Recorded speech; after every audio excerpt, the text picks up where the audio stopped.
É sobre o fim do mundo? É sobre o mundo viking? Não totalmente.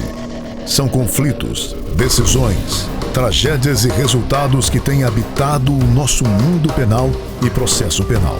E quem conta? Dois integrantes dessa angústia diária.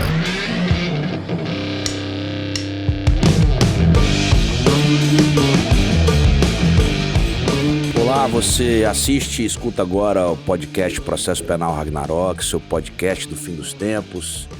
Meu nome é André Guasti, estou aqui com Américo BD, devidamente trajado, com a camisa do Glorioso. Tá gostando de fazer um podcast com essa camisa, BD? Você tá com um sorriso no rosto, inclusive. Rapaz, já falei, eu tenho ligações sanguíneas com o Botafogo, então tá tudo certo. Pessoal, no último podcast a gente estávamos também trajados com a mesma camisa, porque vocês sabem que nós gravamos 2 episódios por dia. Falamos ali sobre a lei de drogas, né? Nós estamos aqui numa série agora de podcast sobre leis penais extravagantes. E a gente falou um pouquinho sobre aspectos gerais da lei de drogas, falamos sobre o crime, né, de uso de entorpecentes, posse de droga para uso pessoal, que até hoje, 20 de novembro de 2023, para ficar clara a data da gravação do podcast, continua sendo crime para o Supremo Tribunal Federal, embora nós sabemos que há uma discussão interessante no âmbito da Suprema Corte no que diz respeito à descriminalização ou não. Nós estamos acompanhando aí o RE 635659 para saber qual vai ser a sua conclusão final. E entramos no tipo penal do tráfico de drogas, falamos sobre se tratar de um tipo misto alternativo na classificação aí do tipo de crime, né? Em razão disso são 18 verbos, todos eles geram a consumação do delito de entorpecentes e mais de um verbo é crime único. Por que eu estou tocando nesse assunto? Porque nós vamos voltar bem rapidamente, né, BD? Um assunto que nós já falamos constantemente, que é a caracterização do flagrante nos crimes permanentes. Então você tem ali dentro do tráfico de drogas, dentro desses 18 verbos, inúmeros verbos que são classificados ali como delitos permanentes, manter em depósito, guardar, deixa eu ver mais aqui, transportar, não, trazer consigo, guardar, especialmente manter em depósito e guardar, são 2 verbos ali, que são temas que nós já praticamente esgotamos, né, BD? Sim.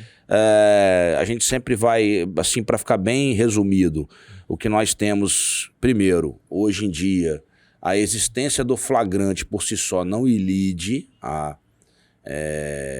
o ingresso eventualmente ilegal do domicílio.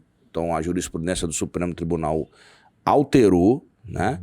Desde o recurso especial 603, 616. Extraordinário. Recurso extraordinário, perdão.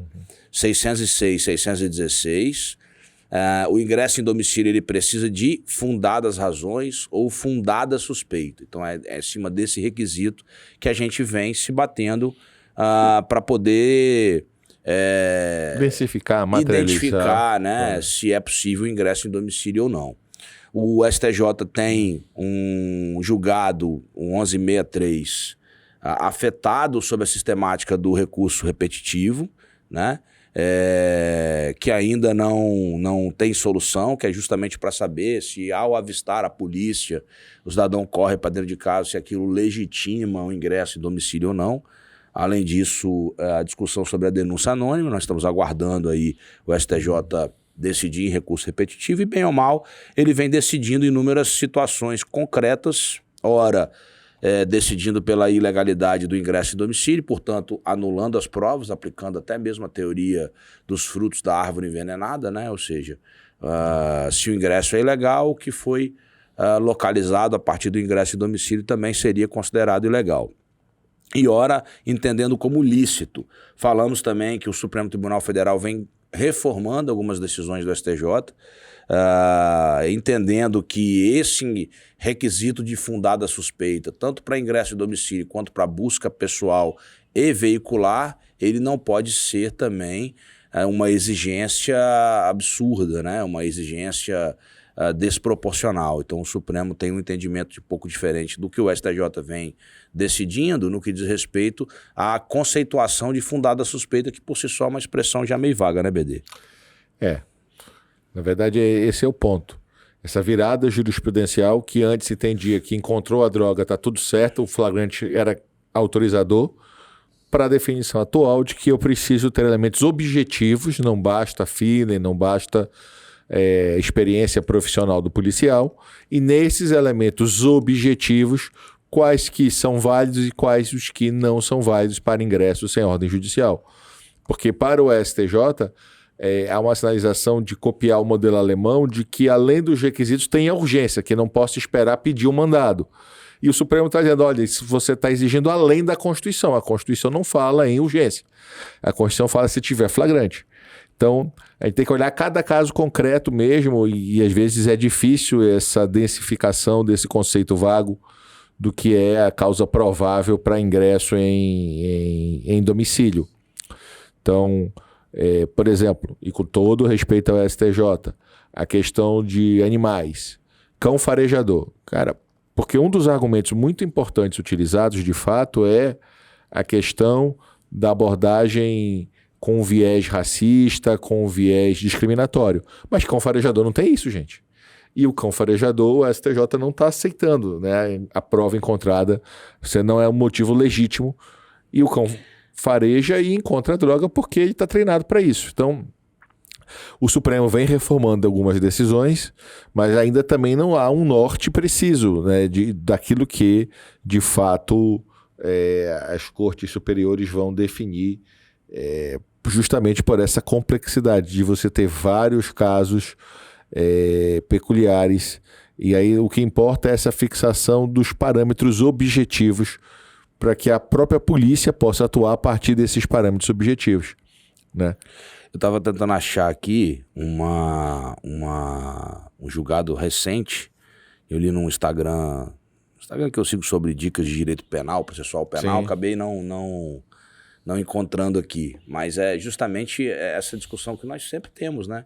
Eu acho, na minha opinião, mesmo com uma justificativa que me parece plausível, de você coibir abusos ou não admitir uma discriminação, né, por parte nas abordagens policiais. Sim.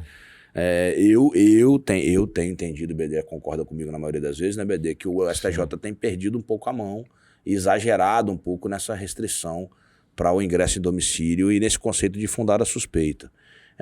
Esse julgado, depois eu vou procurar aqui, era justamente uma situação como essa. Era uma situação em que o cidadão teria feito tantas condutas ali suspeitas de verdade, na narrativa pelo menos ali, que Sim. você desconsiderar aquilo como...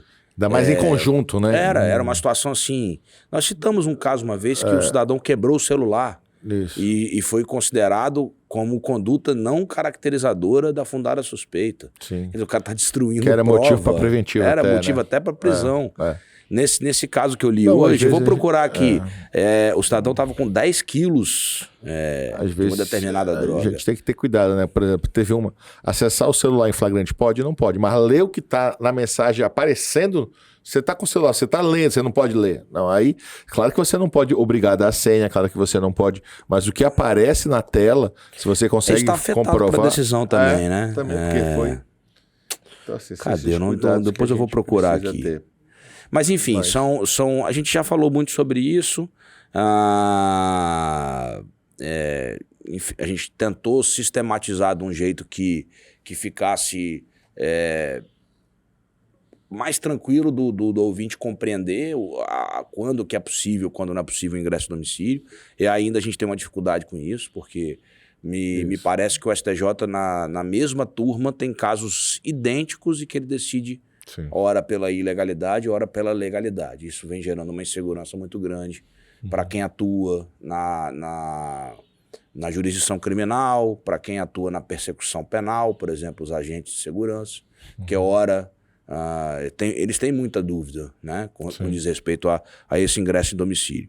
E aí vou trazer uma outra situação, BD, no que diz respeito à revista íntima e unidades prisionais. Por que o tema tem relação com droga? É lógico que nós estamos falando aqui também de uma questão constitucional, né? É sob esse viés que o Supremo vem julgando, o tema 998, acerca da possibilidade ou não de revista íntima nas unidades prisionais. Inicialmente, o STF entendia que não havia inconstitucionalidade. O STJ, no Jurisprudência em Teses, edição 126, maio de 2019, diz que não há violação à dignidade da pessoa humana, revista íntima. Eu dizia, por que nós trazemos esse tema nesse momento? Por quê? A principal razão de você estabelecer a revista íntima na unidade prisional é para evitar o ingresso de drogas, principalmente. É claro que tem armas, né, outras coisas também, celulares, mas a grande objetivo ali é a comercialização de drogas da unidade prisional, que infelizmente em algumas unidades ainda acontece. E o STJ, então, a Jurisprudência em Tese, edição número 126, já fixou esse entendimento de que, havendo fundada a suspeita que o visitante esteja transportando drogas ou outros itens proibidos para o interior do estabelecimento prisional, então estou falando arma, celular, droga, não é inconstitucional, não viola a dignidade da pessoa humana a revista íntima. Isso chegou ao Supremo Tribunal Federal, tema 998, o ministro Edson Fachin deu uma decisão dizendo que é simplesmente inadmissível a prática vexatória da revista íntima nos presídios. E aqui, pessoal, para vocês compreenderem o que é revista íntima, a revista íntima é uma revista diferente daquele famoso, entre aspas, aí, baculejo que as pessoas tomam na rua. A revista íntima despir a pessoa. Por isso é íntima, né? Justamente é íntima. Você tem aquela obrigação. E aí, para quem não sabe, por exemplo, é um procedimento de segurança. Pessoas escondem partes íntimas. Sim, no ânus, na vagina, né? Para ser bem claro, no estômago. Agora, é claro, né, que é um constrangimento para um parente de um preso, claro que tem o direito de visitar. Daí que é achar esse ponto de equilíbrio, que alguns estão defendendo filmar. O que eu estava falando é o seguinte: dentro da unidade prisional, quando os presos vão para o banho de sol, por exemplo, e retornam, existe um procedimento de segurança que eles fazem aquele agachamento nu, entendeu? Justamente para você verificar se no retorno do banho de sol eles estão transportando algum objeto ilícito, que é onde, quando tem contato com outros presos, que é onde normalmente você tem algum tipo de problema nesse sentido.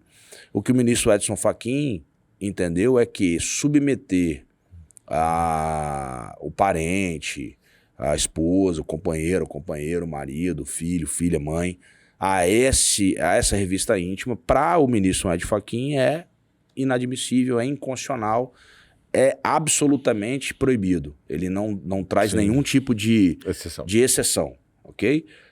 Ele é vedado sob qualquer forma ou modo ou desnudamento de visitante e a inspeção de suas cavidades corporais.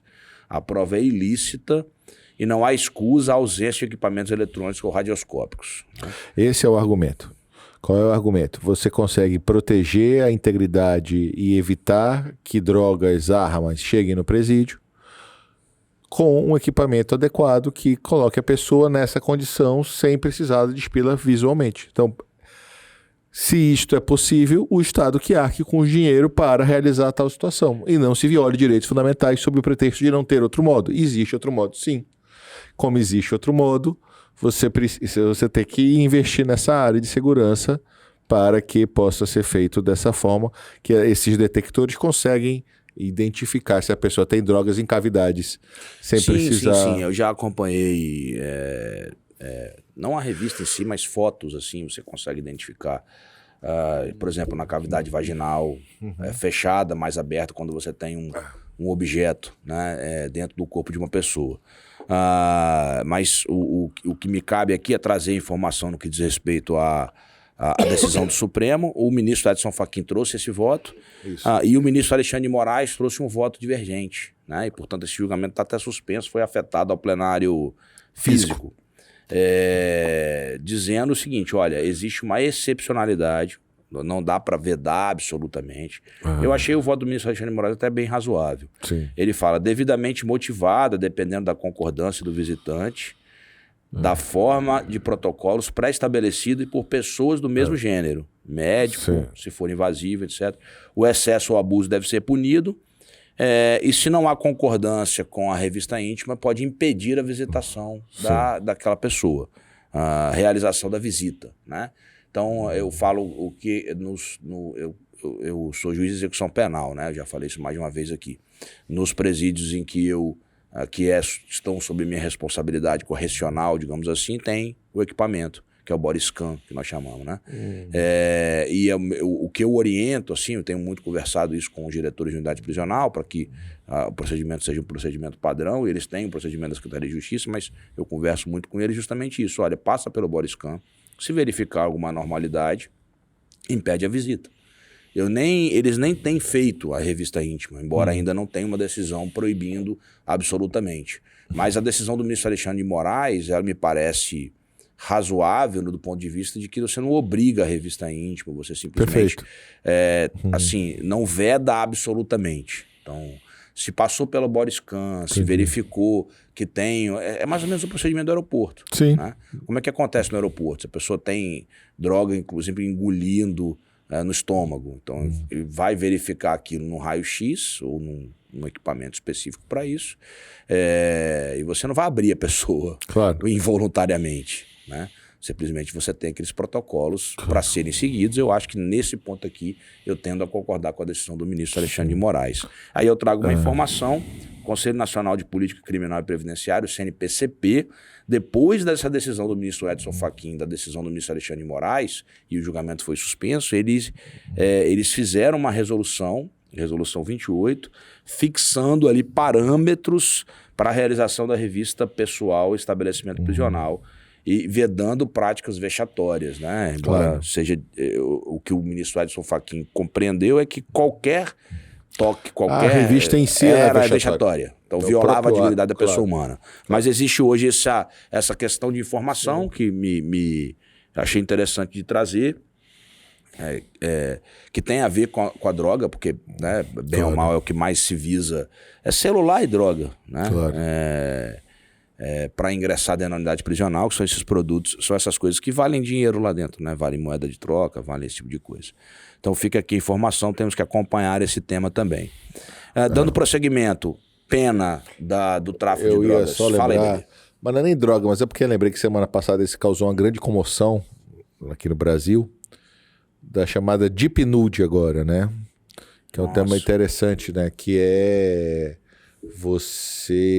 até um colégio no Rio de Janeiro causou esse alvoroço porque fizeram isso, pegaram foto das meninas e por inteligência artificial as despiram.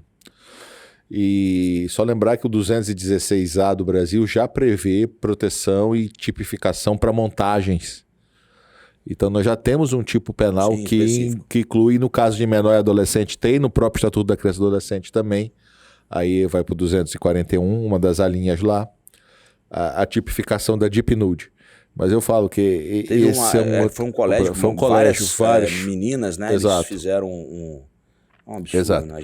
Mas se for tudo menor, é tudo ato infracional, mas não vai ser nem crime, né? Porque se foi alguém da sala dela... Qual que era o artigo mesmo? No caso do ECA, 241, aí vai ter... A, B... Lá depois do C, vai ter específico essa questão no caso de menores. E se for maior, aí é o 216A que tem essa previsão. Então, só para falar que, nesse ponto, a nossa legislação já temos previsões penais específicas para esse tipo de Deep Nude, que é o que chamam hoje em dia. O 241C é simular a participação de criança ou adolescente em cena de sexo explícito ou pornográfica por meio de adulteração, montagem ou modificação de fotografia, vídeo ou qualquer outra forma de representação visual. É isso. E o do 216A, salvo engano. 16A, né? Pois eu lembro dessa discussão. As pessoas queriam entender se enquadrava em algum... Não é 16A não, que é assédio sexual, 16A. Então é 15A. 216C, é o C. Quer ver? Não tem C. Então, pelo amor de Deus, espera lá. Deixa eu abrir aqui meu código penal. Não é... Pera lá. Parágrafo único 216. Na mesma pena incorre quem realiza montagem, fotografia, vídeo, áudio ou qualquer outro registro com o fim de incluir pessoa em cena de nudez ou ato sexual ou libidinoso de caráter íntimo. É isso aí. Eu entendo também. É isso aí. Perfeitamente enquadrável aqui. É isso aí. É o parágrafo único, então. Do 216A, né? Isso. Não. Só 216. B. Tudo bem. 216B, parágrafo único. Que fala da exposição da intimidade sexual. Que é divulgar nudes sem autorização do participante. Exato. E no parágrafo único fala em adulterar a imagem, que é fazer montagem mesmo, né? Rolou isso, acho que também com uma pessoa famosa, não lembro? Uma pessoa... A Isis Valverde, a atriz. Ah, foi isso mesmo. Eles mostraram qual foi a montagem que foi feita. Perfeito. Pegaram uma foto dela do Instagram, da rede social, não sei. Fizeram uma montagem com relação a isso. É tempos difíceis, né? Tempos O complicados. negócio tá feio, rapaz. Hoje em dia tem que se preocupar com a realidade e com a realidade criada, né? Pela inteligência artificial. O fake. Mas enfim, voltando agora para drogas. Só porque era um assunto importante para te falar, mano, na atualidade. Não, lógico. Tudo que envolve penal e crime é importante. Vamos falar então, dando prosseguimento aqui no tráfico. A gente vai entrar em tráfico privilegiado, a gente vai ter um assunto mais denso para falar. Com relação à pena, 5 a 15 anos. E daqui a gente já tem uma diferença com relação à Lei 6368, que era mínima de 3 e máxima de... Cadê, BD? Você que era juiz ao tempo da Lei 6368. Rapaz, não quer revelar a minha idade, não. Eu tenho mais de 20 anos de juiz, então vamos parar nos 20, deixa eu até nos 20. Não era. Eu já era juiz ao tempo da Lei 11.343. Acho que é 10 anos. Acho que é 3 a 10, né? Acho, mas estou chutando. Não tô lembrando. 3 a 15, na verdade. 3 a 15. Muito então, tempo. Passou de 5 a 15. A pena mínima aumentou. Aqui tem uma questão relevante que fala sobre dosimetria de pena. E que a gente, inclusive, está para escrever uma coisa sobre isso, né, BD? Sim. Escreveu um artigo agora no livro. No artigo 42 da Lei 11.343, ele fala o seguinte: o juiz, na fixação das penas, considerará com preponderância sobre o previsto no artigo 59 do Código Penal a natureza e a quantidade da substância ou do produto, a personalidade e a conduta social do agente. E aqui nós temos duas discussões para tratar sobre isso aqui. Primeiro, nós sabemos que o artigo 59 do Código Penal, ele traz 8 circunstâncias judiciais. As 8 circunstâncias judiciais: culpabilidade... Culpabilidade, antecedentes, conduta social, personalidade, circunstâncias, motivo, comportamento da vítima. Comportamento da vítima. Falou 8? Faltei 7, falta uma. Motivos. Se não for depois. Se não for fútil, não for... Culpabilidade, antecedente, conduta social, personalidade do agente, motivos, circunstâncias e consequências do crime e comportamento da vítima. O que a Lei 11.343 fala?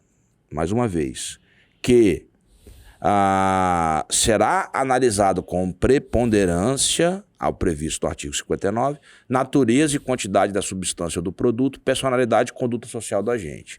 No que diz respeito à personalidade e conduta social, nós temos a mesma previsão no artigo 59. E a mesma de modo que a primeira discutir... discussão sobre dosimetria de pena, e aqui para fixação de pena base, é se a lei de droga trouxe mais 2 circunstâncias, ou seja, nós teríamos que avaliar 10 circunstâncias judiciais no artigo 59, na fixação da pena base, ou se natureza e quantidade da substância ou do produto se insere no conceito de uma circunstância judicial.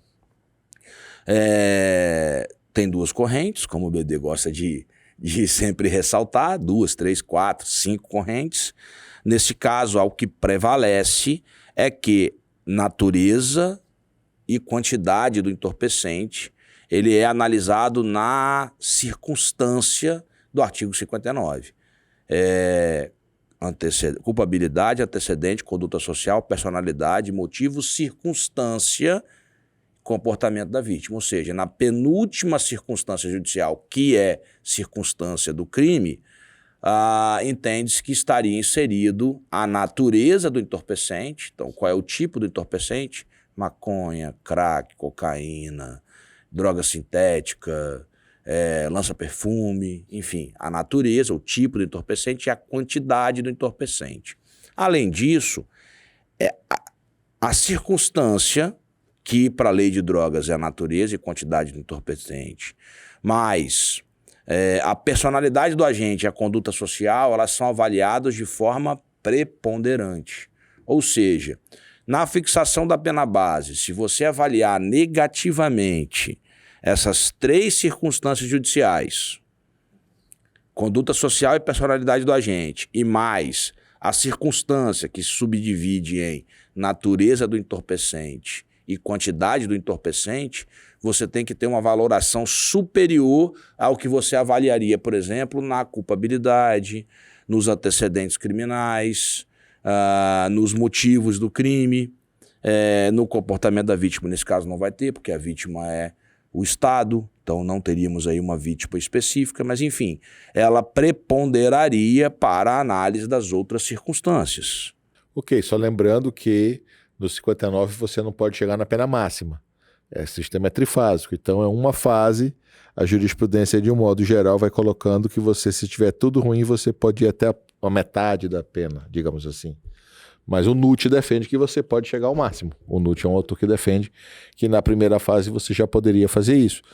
E a dificuldade de conduta social e personalidade, que muitos consideram que é direito penal do autor, e que o juiz não é psicólogo, que não tem parâmetros objetivos no processo sobre o crivo de contraditório ou uma perícia para falar de personalidade, e que conduta social seria punir a pessoa pelo modo de vida e não pelo que ela é.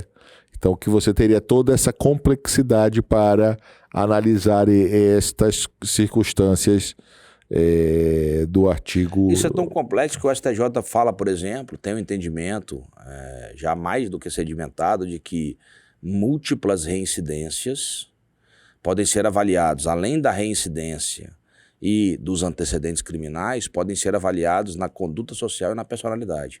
Múltipla, o cara que tem 5, 6 reincidências. Que você usou uma em cada. Como reincidência, agravante. Uma como antecedente. Uma como antecedente, que é uma circunstância judicial. Isso. E as outras você iria valorar na conduta social e na personalidade. Embora a gente aprenda que conduta social é a conduta que não tem relação com crimes. Exato. Do agente. Então, essa decisão do Superior Tribunal de Justiça, que é bem presente, assim, ela é até meio contraditória, né?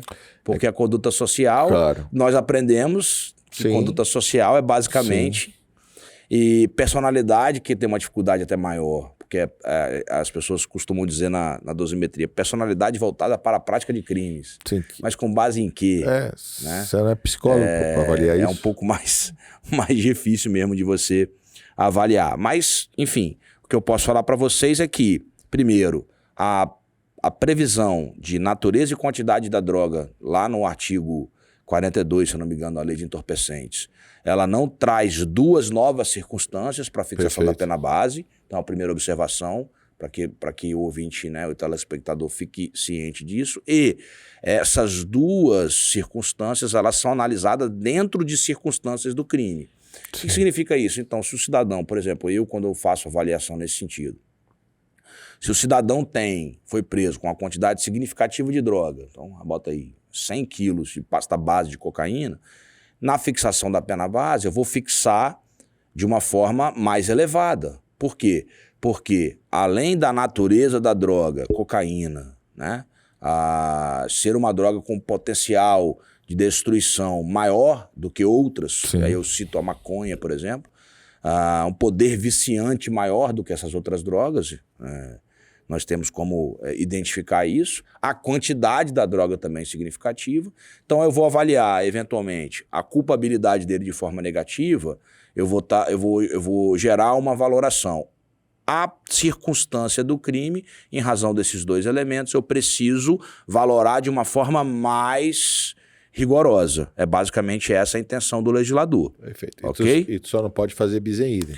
É uma tu outra já questão usou que a essa gente... quantidade aqui em cima, tu não vai poder usar na terceira ou aumentar a pena de novo em virtude da Quando quantidade. a gente for lá falar do tráfico privilegiado, a gente vai ter essa discussão mesmo. Se eu Sim. utilizei essas duas circunstâncias para avaliar a pena base, eu não vou poder utilizar as mesmas circunstâncias primeiro para negar o privilégio. Nesse ponto eu discordo, inclusive, do STJ, que são considerações distintas, na minha opinião, mas não poderia ser utilizada para você fixar também o percentual de redução, no mínimo ou no máximo. Entendeu? Então também, nós temos ali... Você não pode, mas você perde o parâmetro também, né? Porque acaba que às vezes alguns deixam de analisar na primeira fase por entender que a terceira é específica. Eu acho que seria o mais correto, inclusive. Entendi. Mas eu acho que a gente pode cindir. Também, na minha opinião, eu posso cindir. Eu posso avaliar a natureza na primeira fase e a quantidade na segunda fase, entendeu? Entendi. Porque não me parece, sinceramente, o cara que tem 100 quilos de pasta base de cocaína, eu avalio de forma negativa a pena base e eu vou admitir o tráfico privilegiado para o cidadão desse? Não faz o menor sentido. Da minha opinião, é complicado. Não faz o menor sentido. Mas tem precedente de 300 quilos de tráfico privilegiado, mas eu também discordo. Não tem nem como você... Até porque é o seguinte, não pode ser membro de organização. Ninguém tem 300 quilos de cocaína, do que quer que seja, meu amigo, se não fizer parte de uma organização. Dependendo da cidade. Entendeu? Dependendo da cidade. Cara, 1 quilo... É isso aí. Já é considerado uma pessoa que tem um envolvimento com o tráfico de drogas. Você não está pensando em São Paulo. Você não tá, as pessoas têm a mania de achar que tem que ter decidido com a régua de São Paulo, com a régua do Paraná, de Curitiba, a régua com grandes cidades, né? Salvador, a régua, até mesmo de Vitória, que é uma capital pequena. Você não pode medir certas cidades com a régua de grandes capitais. Não tem como você fazer isso. Concordo. Valor do dia multa, também houve no caso, uma diferença, né? O valor é de 500 a 1.500 dias multa, 1/30 a 5 vezes o salário mínimo, podendo aumentar para 10 vezes. Aqui nós temos uma previsão que foi declarada inconstitucional do regime necessariamente fechado. Hoje em dia o Supremo inicialmente julgou inconstitucional a previsão do regime integralmente fechado para crimes hediondos, para ser mais... Isso. Aliás, uma sugestão, poderíamos falar da lei de crimes hediondos no próximo podcast, né, Bedel? Fechou, uma coisa tão importante. Importante, bem legal também. Inicialmente o Supremo declarou a inconstitucionalidade do regime integralmente fechado para crimes hediondos, que inclui o tráfico ilícito de entorpecentes. Depois a legislação se alterou em 2007 para considerar que o regime inicial era necessariamente fechado e o Supremo uma vez mais declarou inconstitucional. Para o Supremo, nesses dois casos, viola o princípio da individualização da pena. E aqui a gente vai depois falar isso com mais... Quando a gente for falar da lei de crimes hediondos com mais tempo, mas me parece sinceramente contraditório essa decisão do Supremo, porque ele não entende que é inconstitucional o legislador fixar até 4 anos aberto, de 4 a 8 semiaberto e acima de 8 fechado. É uma opção do legislador. Eu poderia colocar até 5 anos, até 10 e acima de 10, não é? Sim. E considerou inconstitucional o mesmo legislador determinar que o crime hediondo seja cumprido em regime inicialmente fechado. Talvez o totalmente fechado eu concorde com a posição do Supremo Tribunal em razão do sistema progressivo de pena que nós adotamos. Mas o regime inicialmente fechado, eu já deixo aqui adiantado minha posição que eu discordo dos fundamentos do Supremo, da nossa Suprema Corte. E agora a súmula vinculante nova fala do tráfico necessariamente regime aberto. Isso aí, nós vamos chegar nesse ponto aqui também. O tráfico privilegiado necessariamente tem que ir para o aberto. No tráfico vai seguir a regra geral. Até 4 anos aberto, de 4 a 8 anos semiaberto, passou de 8 anos fechado. A progressão de regime, no caso do primário, é 40%, no caso do reincidente, 60%. É o 2/5 e os 3/5 que já existia antes mesmo. O tráfico privilegiado não é considerado hediondo, então vai cair na regra geral, 16%. Era um antigo 1/6, né? A diferença também é livramento condicional após 2/3 do cumprimento da pena, sendo vedado a quem é reincidente específico. E aqui a gente volta começa a mencionar uma discussão. O STJ entende que se ele praticou um tráfico privilegiado e praticou posteriormente o tráfico, não gera reincidência específica, porque o tráfico privilegiado não é mais considerado crime hediondo. Sim. Também impossível de obter graça, anistia, indulto, fiança e sursis, ação penal pública incondicionada. Então, acho que o que tinha de tráfico de drogas é importante. Existe uma alegação de que a multa, né, alguém já aventou essa possibilidade de que ofenderia o princípio da proporcionalidade por conta da diferença absurda que é do Código Penal, mas isso não vingou, o STF entendeu que é opção legislativa. Eu, quando dou aula, inclusive, eu coloco a cara do Pablo Escobar, né? Só é inconstitucional, aí botam um mega traficante, assim, porque você vai individualizar. E é uma questão importante aí, o confisco também, né? O 243 da Constituição prevê a possibilidade de confisco de todo e qualquer bem fruto do tráfico. Então, a questão do tráfico tem a questão constitucional. Inclusive, as glebas, as terras que foram utilizadas para o plantio também podem ser confiscadas. E aqui é confisco mesmo. Não é desapropriação, não tem indenização. É justamente para deixar claro que não é possível a pessoa ter algum lucro com o tráfico. Então, você vai... mas... se for fruto, se o valor arrecadado for fruto do tráfico, você pode ter aquele bem confiscado. Seja o relógio do traficante, tem precedente da jurisprudência discutindo o relógio, que em tese é um bem lícito que você possa possuir, mas essa interpretação ela é ampliativa, porque é no sentido de privilegiar. Se entende que a maior maneira de asfixiar as organizações criminosas e o tráfico é combatendo o lucro. Esse é o grande ponto, porque as pessoas não são traficantes por hobby. A melhor maneira de combater o crime é atacar o lucro. As pessoas não praticam esse tipo de crime por hobby, entendeu? Tanto que eles não são viciados, essa é a questão, ele é o traficante, ele não é o viciado. Então a preocupação é justamente de estabelecer, a lei prevê a possibilidade de alienação antecipada de bens dessas pessoas sem violar a presunção de inocência. E destinação até para órgãos públicos, né? Da lancha, carro de polícia, o avião do traficante. Tudo isso a nossa jurisprudência já está admitindo a utilização via judicial. Ok.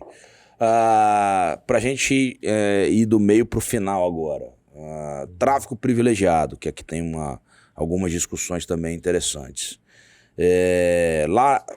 Foi uma inovação da Lei 11.343, de 2006, não existia essa previsão na Lei 6368, que fala lá no artigo 33, parágrafo 4º, diz o seguinte: nos delitos definidos no caput do parágrafo e no parágrafo 1º desse artigo, as penas poderão ser reduzidas de 1/6 a 2/3, desde que o agente seja primário de bons antecedentes, não se dedique às atividades criminosas, nem integre organização criminosa.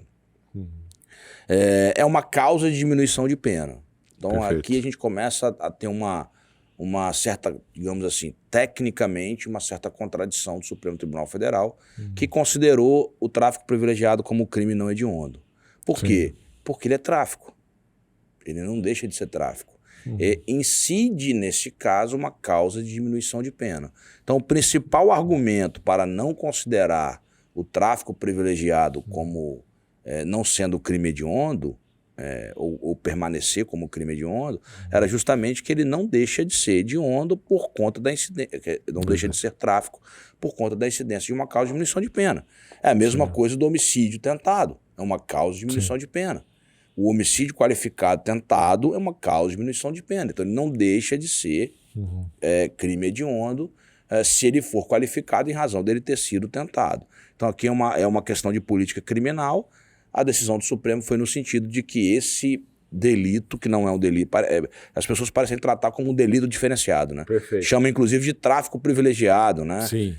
E na verdade nada mais é do que uma causa, repetindo, a natureza perfeito. Jurídica é de causa de diminuição de pena do delito de tráfico de drogas. É necessário que o réu seja primário, tenha bons antecedentes, não se dedique a atividades criminosas e não integre organização criminosa. Nós vamos falar desses requisitos que pontualmente. São cumulativos, que são cumulativos. Então, se ele tiver um desses requisitos faltando, se ele não for primário e pode não ter nenhum outro, ele não vai fazer jus à diminuição de pena. E eu, assim, eu sempre faço coro que os juízes, de uma maneira geral, eu tenho uma uma crítica a essa cultura de pena mínima do juiz Brasil. brasileiro.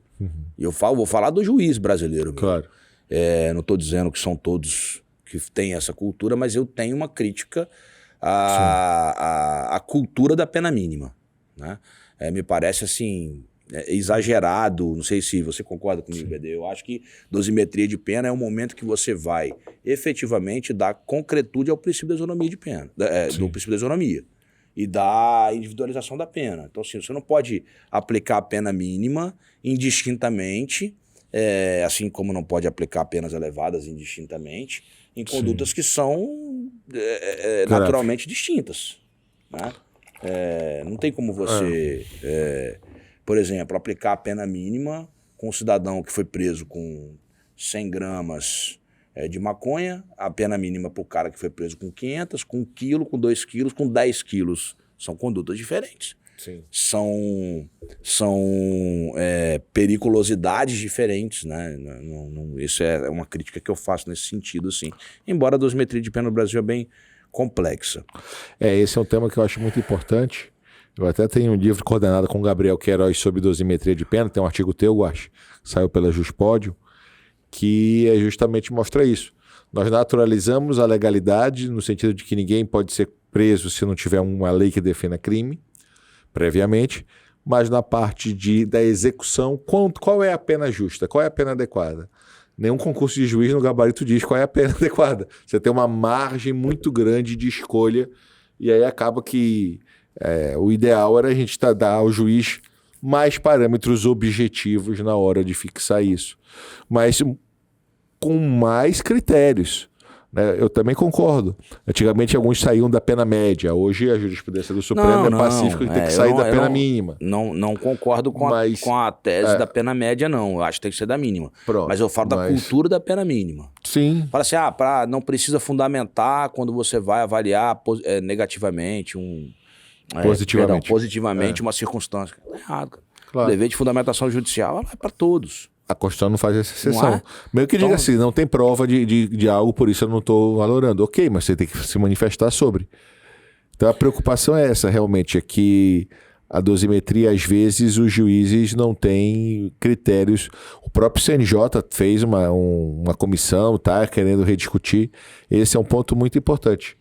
O Kai Sanstein lançou um livro, Ruído, para mostrar que no primeiro capítulo desse livro ele mostra nos Estados Unidos as divergências de dosimetria da pena e a dificuldade, mesmo lá com o sistema de Gibbs Line, mesmo com a ideia de tentar fazer aquela batalha naval, tudo bonitinho, só basicamente levando em conta o passado e a gravidade do fato. Mas cada um tem 3 tipos lá, leve, médio e grave. Então assim, os modelos tentam hora de um lado, hora do outro. Os Estados Unidos tem casos que a pena mínima é 5 anos e a máxima é perpétua. Quer dizer, o juiz tem o poder de botar de 5 anos a uma prisão perpétua. Aí também tu já vai para um outro extremo. Até o Ferraioli mostra bem no Direito e Razão isso, né? De como se saiu de um sistema com mais poderes do legislador de dosimetria da pena para um judicial. Essa ida e vinda é muito interessante. Uma outra discussão interessante sobre isso é a possibilidade de retroatividade do privilégio, né, da causa de diminuição de pena, e aquela discussão sobre combinação de leis. Sim. O que se tentou almejar é o seguinte, olha, eu fui condenado... Agora essa discussão é até bem diminuta, porque já se passou muito tempo da aprovação da Lei 11.343, mas aqueles que foram condenados ainda com a Lei 6368, passaram a almejar a aplicação para ele do privilégio, né, do parágrafo 4º aí do artigo 33. E o Supremo, depois de um tempo de discussão, entendeu que não era possível combinar leis. Ou seja, eu não posso pegar a pena da Lei 6368 e aplicar o redutor da Lei 11.343.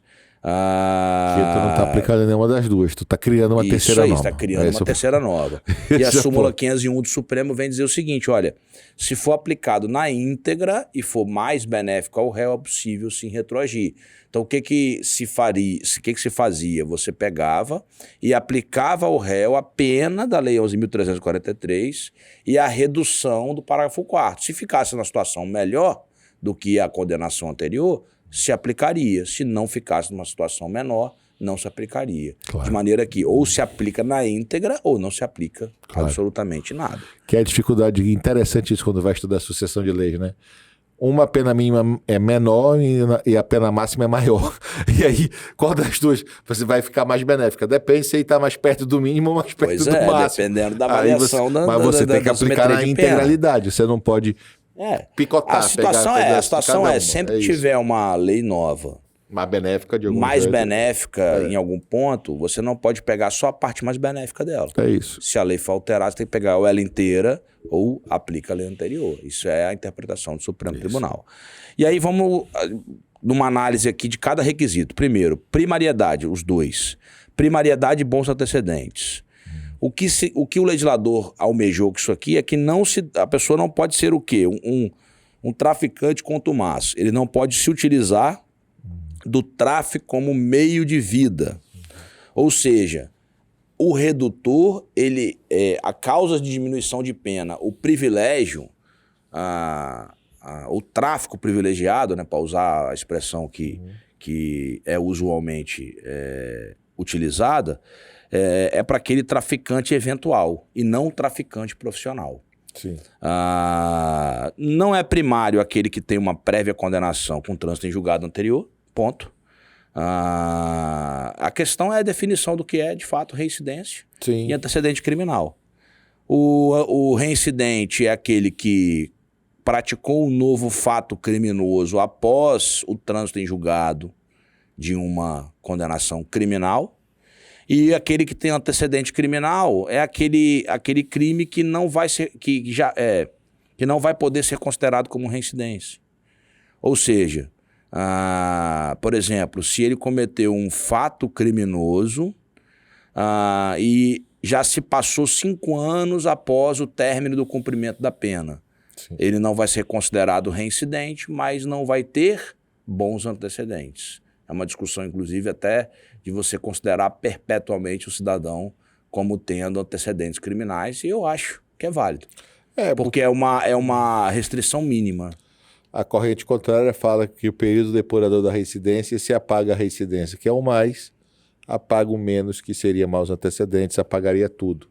Mas eu também acho que não é que tem uma restrição perpétua, é que eu não posso tratar igualmente quem é desigual, porque se eu faço isso, eu estou tratando igualmente quem nunca passou pela polícia, quem nunca teve nenhuma, com quem já andou ali conhecendo, gastando seu réu primário. Uma observação importante, decisão também majoritária, entendimento majoritário do STJ. Não é necessário que seja reincidência específica. Então, se o cidadão tiver uma condenação anterior por qualquer outro crime, ele já não é considerado primário. E aqui eu faço uma ponderação, porque já reconheci a possibilidade do privilégio contra a lege, vamos dizer assim. Então, eu fiz um exercício de argumentação. Quando o crime anterior não tinha absolutamente nada a ver com uma questão, envolvimento de Por exemplo, uma embriaguez ao volante. O cidadão não era primário. É um delito lá no 306 do CTB, que seja, enfim, a pena, não vai ter uma pena de prisão, mas não tem absolutamente nada a ver com a questão patrimonial, não é um furto, não é roubo, então não envolve. Então eu já fiz a condenação por ameaça, que envolve a Lei Maria da Penha, então assim, também não tinha uma relação, então já fiz o exercício de interpretação, não estou dizendo que sou majoritário, talvez nem seja, porque a legislação é bem específica de não caber, mas era uma situação, 14 pedras de crack, que é aquela carga famosa, né? Que o cara pega 14, vende 12 e devolve o dinheiro de 12 e fica com 2 para ele usar. É muito comum isso, usuário traficante. Então, nesses casos aí, eu já apliquei efetivamente isso aí. O terceiro requisito, não se dedicar a atividades criminosas. O que seria isso? Primeiro, a gente vai falar o que não é. É vedada a utilização de inquéritos ou ações penais em curso para impedir a aplicação do artigo 33, parágrafo 4º da Lei 11.343 de 2006. Chama-se presunção de Então, inocência. o que é... Primeiro a gente fala assim, o que é se dedicar a atividades criminosas? Sim. Primeiro a gente define o que não é. Não é possível que inquéritos policiais e processos em andamento sejam interpretados como sendo a pessoa se dedicar a atividades criminosas. Então é necessário o quê? Uma comprovação específica. Como é que você faz isso? Com algum elemento de prova idôneo. Por exemplo, você tem ali um processo de interceptação telefônica. Tô igual os meus eu falo os meus clientes lá. Se eu fui condenado, se eu tenho condenação, tem. Qual condenação? Escuta. Se eu fui condenado por crime de escuta telefônica, eu tô igual a ele, eu tô ficando aqui meio avoado. Se numa interceptação telefônica, por exemplo, for identificado que o cidadão se dedica a essa atividade criminosa de forma constante, o cara tá ali sendo monitorado há um tempo, então você percebe que ele é um criminoso quanto mais, um traficante quanto mais, você concretamente, objetivamente consegue identificar que ele que ele se dedica a atividades criminosas. O grande debate aí, ainda eu acho que é a questão da mula, né? A mula que é a grande corrente, porque assim, é claro que ela sempre vai dizer que foi a primeira vez, mas claramente ela pega na primeira vez. E aí você vai ter toda a dificuldade de identificar. O Supremo até mudou de posição sobre mula, né? Agora tem uma decisão mais recente admitindo que a mula excepcionalmente possa ser... Que casuística mesmo, você vai ter que decidir à luz do caso concreto. Que o fato de ser mula não garante nem impede o direito. Teria que ver que tipo de mula é, se já participou... No caso da mula, a grande discussão é que seria... Agora, vamos entrar nele aqui agora. É não integrar a organização criminosa. Então, assim, dos 4, primário, bons antecedentes, não se dedicar a atividades criminosas, lembrando que a mera existência de processo em andamento, não ensejam. Aí o que eu quero dizer é o seguinte, não significa que eu não posso reforçar um elemento de prova com os processos em andamento. Só que eu tenho que identificar objetivamente. Eu vou dizer o seguinte, olha, aquele processo lá tem uma interceptação telefônica que diz isso, isso, isso e isso. Tem uma prova que fala isso, isso e isso. Nesse processo que estamos julgando, há indicativos de que ele faz esse uso desse tráfico há 2, 3 anos. Então, isso que é apontar esse elemento de prova. Perfeito. Que eu não posso falar o seguinte, o cidadão responde a 5, 6 processos e por conta disso eu vou negar em razão da existência mera do processo. Isso que é fundamentar a sua decisão judicial. Perfeito. Isso é que você utilizar a fundamentação. O elemento de prova precisa de ser idôneo. Por fim, o último requisito é não integrar a organização criminosa. A questão da mula, o Supremo e o STJ, cito 2 HCs específicos, HC 387077 e HC, isso no STJ, e HC 136736 no Supremo Tribunal Federal, que eles falam o seguinte, olha, a condição de mula não revela por si só o sujeito integrar uma organização criminosa. Por quê? Porque normalmente quem se vale da mula são organizações criminosas. São pessoas que querem pegar a droga e passar para um outro país, cometer o crime de tráfico internacional de droga. Eu acho que é um dos crimes que você deve julgar um pouco lá na BD. São crimes nossos. A competência mula, é da federal. Sim, normalmente avião, e normalmente se vale da mula para avião. Mesmo Vitória não sendo aeroporto internacional ainda, mas o que importa é o destino final. Então sim, a competência ainda é federal e é nossa. Não importa se não transpor a barreira. Exato. Importa que o destino final era o estrangeiro. País, um outro país. E aí é o seguinte, com relação à condição de mula, duas observações importantes. Primeiro, o fato de ser mula por si só não faz com que a pessoa integre uma organização criminosa. É preciso uma comprovação de vínculo. Porque pode ser que aquela pessoa seja a primeira vez... para aquele serviço. E não sabe nem para quem está fazendo. Sim. Né? Às vezes ela está fazendo por um cartel que ela não sabe, achando que é uma situação ali eventual. Sim. Muitas mulas integram organizações criminosas e outras muitas precisam do dinheiro, são pessoas carentes, estão se valendo porque ali. a organização criminosa deixou de ser piramidal para ser em módulos, em células. Sim, perfeitamente. E aí fica mais difícil tu ter uma dimensão, inclusive. Por outro lado, o reconhecimento da condição de mula também não induz a obrigatoriedade da concessão do benefício. Sim. Porque se você olhar as discussões à época do benefício, do privilégio, né, da causa de diminuição de pena, se falou muito da condição de mula, que são essas Sim. pessoas que não, em tese, não integrariam essas organizações criminosas. Então, assim, nem de um lado nem de outro. Se eu reconhecer como mula, não significa que por causa disso também eu tenho a obrigação Sim. de reconhecer o benefício. Ele tem que ter esses requisitos aqui. Se o cidadão for condenado no mesmo processo por associação ao tráfico, que é o tipo penal da organização Sim. criminosa para o tráfico de droga, evidentemente que ele não vai... Que a pena até maior. não vai, automaticamente não vai ter, porque ficaria absolutamente contraditório você reconhecer aí o privilégio se o cidadão foi condenado por associação ao tráfico. Um outro entendimento do STJ e do Supremo Tribunal Federal, no que diz respeito a esse requisito específico, é que a quantidade de droga só por si não é elemento para presumir a participação em organização criminosa. Aqui eu tenho um ponto de inflexão com o Supremo Tribunal. Sim. Que é dependendo da quantidade de droga, meu caro. Não, a questão, inclusive, é valor econômico. Como é que o cara tem tudo isso? Porque para a organização isso é valor econômico. Como é que o cara tem uma quantidade significativa de dinheiro e não está vinculado à organização? Como é que é uma mula? Eu sou só mula, tá? Mas tu tem aqui o que equivale a 500 milhões de reais. Como é que tu não está ligado à organização criminosa? Então, para mim, essa é a grande preocupação. E nesse julgado do Supremo, 138.715, o Supremo, numa tacada só, disse: a quantidade de droga não é elemento para presumir a participação Sim. só por si, né? Por si só, em organização criminosa.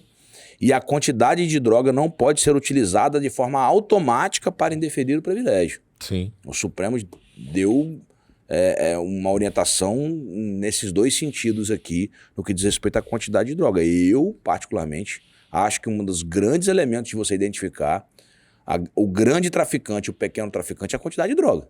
Sim, claro. A quantidade de droga. O cidadão que está transpondo uma fronteira num carro com 80 quilos de pasta base de cocaína. Sim, sim. Ele é primário, meu caro. Sim, quanto vale isso no mercado? Esse é o Vale ponto. 10 vezes o caminhão dele, provavelmente. Pronto, esse é o ponto. Esse é o ponto.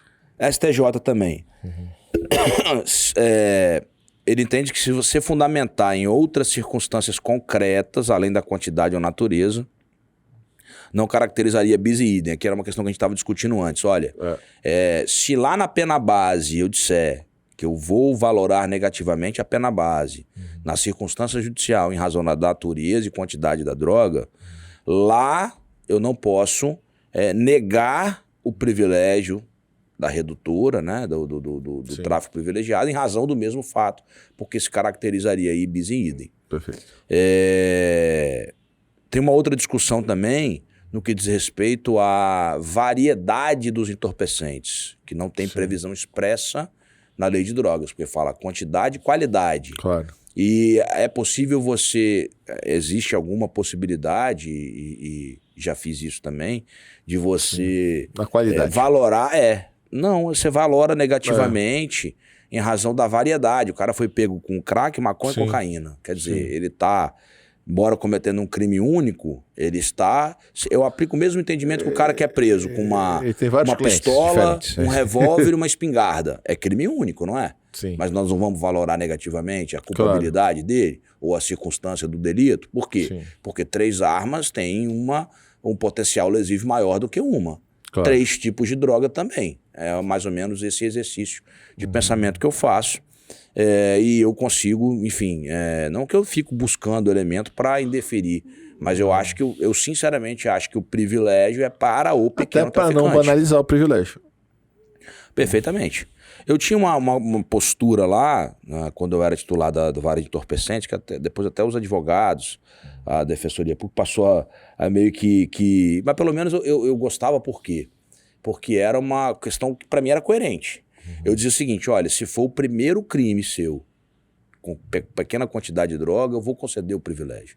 Porque normalmente o cara era preso lá com 14 pedras de crack, como eu falei, vendia 12, ficava com 2 para poder usar. Era batata. Aí esse cara tem um perfil do pequeno traficante. E eu tinha assim uma postura, olha, seu primeiro tráfico, bom, você provavelmente vai ser beneficiado com privilégio. Então você não vai ficar preso, porque eu já vou considerar, não vai ficar preso muito tempo.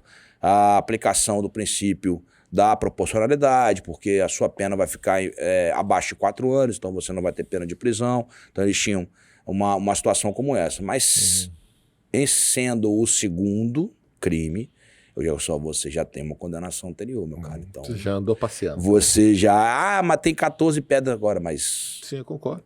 Você já perdeu aqui a sua chance. Você dava uma chance. Tem que ter consequências. Era um critério mais ou menos objetivo, assim, e que pelo menos era bem entendido pela comunidade em geral. Eu acho que com relação a... Deixa eu ver, vamos lá. Vamos só finalizar o privilégio, BD, rapidinho. Eu acho também, tirando isso aqui, é o mais importante que a gente tem que falar de lei de droga mesmo. Porque depois a gente falaria de outras figuras equiparadas, entendeu? Que talvez fosse menos, eu acho que de relevante mesmo, é falar justamente, vamos lá. Bom, o critério de redução é 1/6 a 2/3, né? E se gerou uma discussão que eu já antecipei, o Supremo entende que o tráfico privilegiado não é crime hediondo, de modo que ele entendeu que, primeiro, é inconstitucional a vedação à substituição por pena restritiva de direito nos crimes de tráfico de drogas e equiparados, em especial o privilégio, né, o tráfico privilegiado. Essa jurisprudência do Supremo Tribunal diz expressamente que, se for fixado uma pena inferior a 4 anos e havendo os requisitos do artigo 44 do Código Penal, é obrigatória a substituição da pena restritiva, a pena privativa de liberdade por restritivo de direito.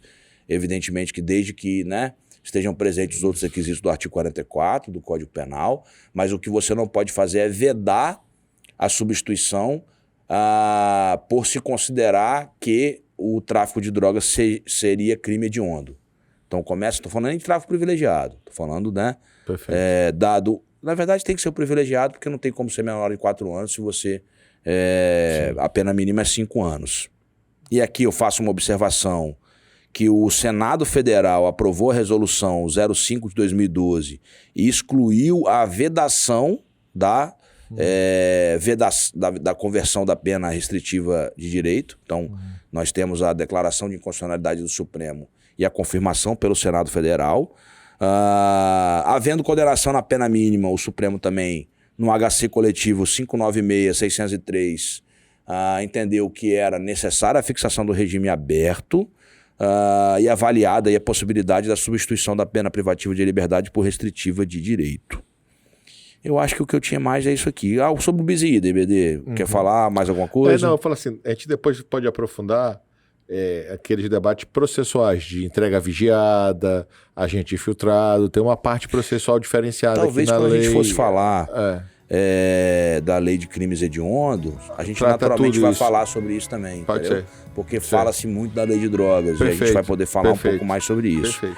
Mas é isso, pessoal, assim, a gente tentou trazer, e a gente tem essa limitação de 1 hora, que já chegamos aqui no finalzinho dela, nós tentamos trazer aqui os principais pontos aqui da lei de drogas. Eu acho que o que tinha mais pra gente falar de relevante nesses 2 episódios eram esses mesmos. E agradecendo mais uma vez aí a audiência de todos. Estamos caminhando aí pro final do ano. Espero que eu venha no próximo episódio para dizer que o Botafogo foi campeão. Se também não for, o nego vai pegar esse vídeo meu aqui e vai fazer meme. Sim. Vamos ver, o importante é que o Paysandu subiu esse ano. Vamos ver. E o Flamengo tá assim recuperando, vai melhorar. Meu medo é o Flamengo arrancar nessa festa final. Cara, eu acho difícil. Acho que. Mas. Tudo é possível. Nesse ponto eu tenho que reconhecer Eu não vou nem falar isso, meu. Bate na madeira. Tá bem. Mas Vai vou dar falar certo. isso. Se deixar chegar o meme do Flamengo, né? Não, Deixou não, chegar. Que nada, rapaz. Ah, vamos aqui, Raul. Galera, Valeu, até mais. abraço. Obrigado, valeu. Produção de podcast Fervo Digital.